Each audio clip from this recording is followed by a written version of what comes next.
আসসালামু আলাইকুম রহমতুল্লাহ বরকাতুহ। সূরা রুমের ৩০ নং আয়াতে বলেছেন, পৃথিবীতে বা দুনিয়াতে তোমাদের যত বিপদ হবে, এই বিপদ সমূহ মূলত তোমাদের কর্মফলের জন্য হয়, যাতে তোমরা আমার কাছে ফিরে আসো, অর্থাৎ আল্লাহর কাছে যাতে আমরা ফিরে যাই। এবং আল্লাহ রসুল সাল্লাল্লাহু আলাইহি ওয়াসাল্লাম মুসলিম শরীফের 2999 হাদিসে বলেছেন যে মুমিনের যে বিপদগুলো রয়েছে, মুমিন হচ্ছে আশ্চর্য বিষয় হচ্ছে মুমিনদের আহ, সবকিছুতেই কল্যাণ নিহিত রয়েছে। সে ভালো কাজ করলেও কিন্তু সে সুক্রিয়া করে। সে ভালো যদি সে ভালো কিছু পায়, উত্তম কিছু পায় বা শান্তি পায়, সেটা কিন্তু তার জন্য কল্যাণ। এবং যদি তার বিপদও হয়, সেটাও কিন্তু সে কি করে, ধৈর্য ধারণ করে, সেটা হচ্ছে তার জন্য কল্যাণ। তো এই দুইটা ভার্স থেকে বা কোরআন হাদিসের পবিত্র কোরআনের যে আয়াত এবং সহিহ মুসলিমের যে হাদিস থেকে আমরা কি শিক্ষা পেলাম, সেটা হচ্ছে যে আমাদের যেগুলো এখানে প্রাকৃতিক দুর্যোগ হচ্ছে বা বিভিন্ন রকমের বিপদগুলো আসে, এগুলো হচ্ছে আমাদের মূলত সেগুলো হচ্ছে মূলত আমাদের কর্মফলের কারণে। তো এবং আল্লাহ রাসূল সাল্লাল্লাহু আলাইহি ওয়াসাল্লাম যেটা বলেছেন, আমাদের যদি কোনো বিপদ হয়, সেটা কিন্তু যাতে আমরা তার কাছে সেগুলো কিন্তু মুমিনের জন্য কল্যাণ। এবং আল্লাহ রাসূল সাল্লাল্লাহু আলাইহি ওয়াসাল্লাম বিভিন্ন হাদিসের মধ্যে বলেছেন যে আমাদের মধ্যে যেগুলো দুঃখ, কষ্ট বা লস হবে বা যত কিছু হোক না কেন, সেটা কিন্তু আমাদের গুনাহগুলো মাফ হয়ে যায়। সেরকম হাদিসও আছে। আমি বিস্তারিত যাচ্ছি না। আমি যে কনটেক্সট আছে এই বিশেষ করে যে প্রাকৃতিক দুর্যোগ, এখন কিন্তু বন্যা চলতেছে।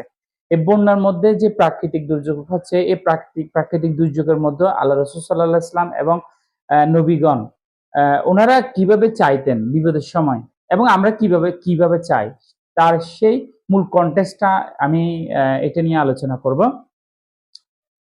সেটা হচ্ছে কি, কোন নবী এবং রাসূল বা কোন আউলিয়া বুজুর্গ, ওনারা কিন্তু সরাসরি আমরা যেভাবে দোয়া করি যে আমাদেরকে এই বিপদ থেকে উদ্ধার করেন, এটা করেন, তারা কিন্তু সেভাবে কথাটা বলে নাই।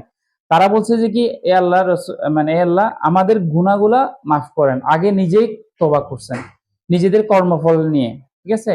তো আমাদের যে বিপদগুলো হয়, সেই বিপদগুলা যখন হবে, তখন আল্লাহ আল্লাহ আল্লাহ সুবহানাহু ওয়া তাআলা বুঝাতে চেয়েছেন যে এই বিপদগুলো তোমাদের কর্মের কারণে হয়।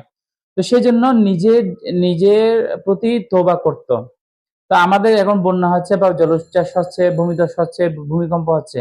তো এইগুলা যখন হবে বা যেকোনো বিপদের সময়, আমরা আগে ১ নম্বর কাজ হচ্ছে আমরা তওবা করব। এবং ২ নম্বর কাজ হচ্ছে আমরা ধৈর্য ধারণ করব। এরপর হচ্ছে আমরা এই বিপদের ২ টা ভালো গুণ থাকে, পার্ট থাকে। একটা হচ্ছে ভালো, এখান থেকে ভালো কিছু পাবো, আরেকটা হচ্ছে খারাপ কিছু। আমরা মন্দ কাজ থেকে আমরা পানাহ চাইবো। আল্লাহ রাসূল সাল্লাল্লাহু আলাইহি ওয়াসাল্লাম এটা হচ্ছে এরকমই চেয়েছেন যে কোনো যখন কোনো বিপদ হবে, তখন তার ভালো অংশটা আমরা নিব, খারাপ অংশটা থেকে আল্লাহ রাসূল সাল্লাল্লাহু আলাইহি ওয়াসাল্লাম পানাহ চাইতেন। তো আরেকটা হাদিস আছে এরকম বুখারী শরীফে, সেটা হচ্ছে বজ্রপাত। হ্যাঁ, বজ্রপাত কিন্তু আল্লাহ সুবহানাহু ওয়া তাআলার গুণগান অথবা প্রশংসা বা এটা দিয়ে কিন্তু উনার প্রশংসাসূচক কথাটা বলছেন যে তাসবিহ পাঠ করে। যে বজ্রপাতের সাথে আল্লাহ সুবহানাহু ওয়া তাআলা তাসবিহ পাঠ করে। ঠিক আছে? এই হাদিসটা আমি কিন্তু পড়েছি।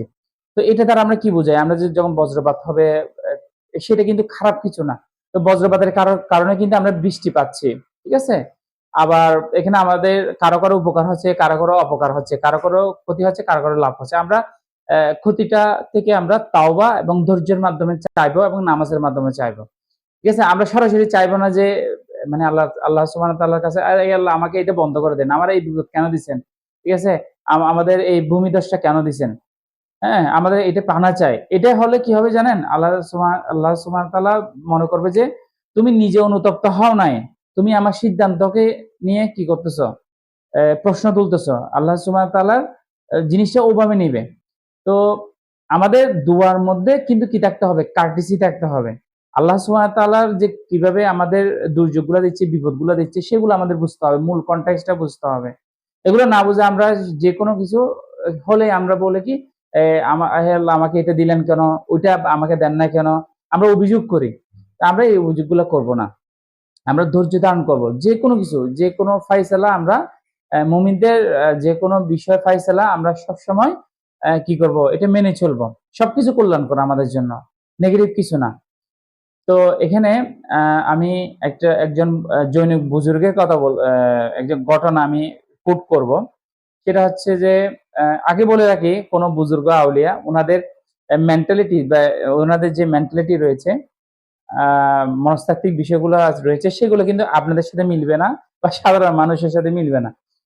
তো ওনার বাড়িতে একসময় এরকম প্রাকৃতিক দুর্যোগ হচ্ছিল, প্রচন্ড বাতাস যখন আসতেছিল, তখন ওনার বাড়ির চালটা সেটা পড়ে গেছিল।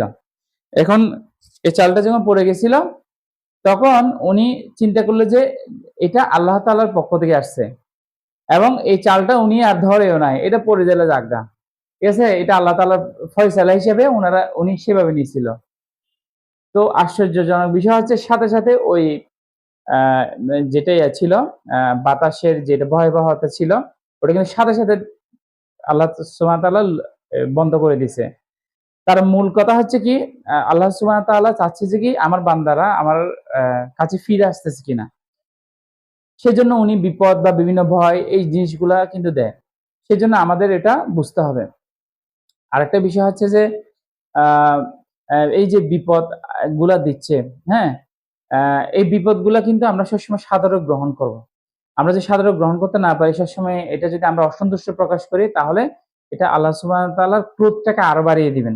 বিশেষ করে আমরা যদি এভাবে বলি যে আল্লাহকে আমাকে এটা কেন দিচ্ছেন, এটা তাড়াতাড়ি বন্ধ করে দেন, মানে আমরা অর্ডার দিচ্ছি ওনাকে, কিন্তু ওনার যেটা ক্রোধ, ওনার যেটা মেইন কনটেক্সট, এই জিনিসটা কিন্তু আমরা না বুঝে আল্লাহর কাছে চাই। তো আশা করি এই দোয়াগুলো এভাবে করব। আর আরেকটা বিষয় হচ্ছে যে যারা বিশেষ করে যারা নবী রাসূল রয়েছে এবং যারা সাহাবে কেরামরা রয়েছে, উনারা কিন্তু যেরকম বিপর্যয় হোক না কেন, যেরকম কিছু হোক না কেন, যত বিপদ আসুক না কেন, যেরকম রেজাল্ট আসুক না কেন, ওনারা কিন্তু সবসময় মেনে নিতেন। কিন্তু আমাদের মধ্যে আমাদের মনের হাল কি এটা বলে, আমাদের মেন্টালিটি কি এটা বলে যে হুট করে আমাদের এরকম লস হয়ে গেল, আমাদের এখানে হাই প্রেশার বেড়ে যায়, তাই না? আমরা অনেক টেনশনে পড়ে যাই। তো এটা কি আসলে ইমানের একটা দাবি? আমাদের ইমানের দাবি কি এরকম ছিল? আমাদের ইমানের ৬ টা গুণের মধ্যে একটা ছিল কি?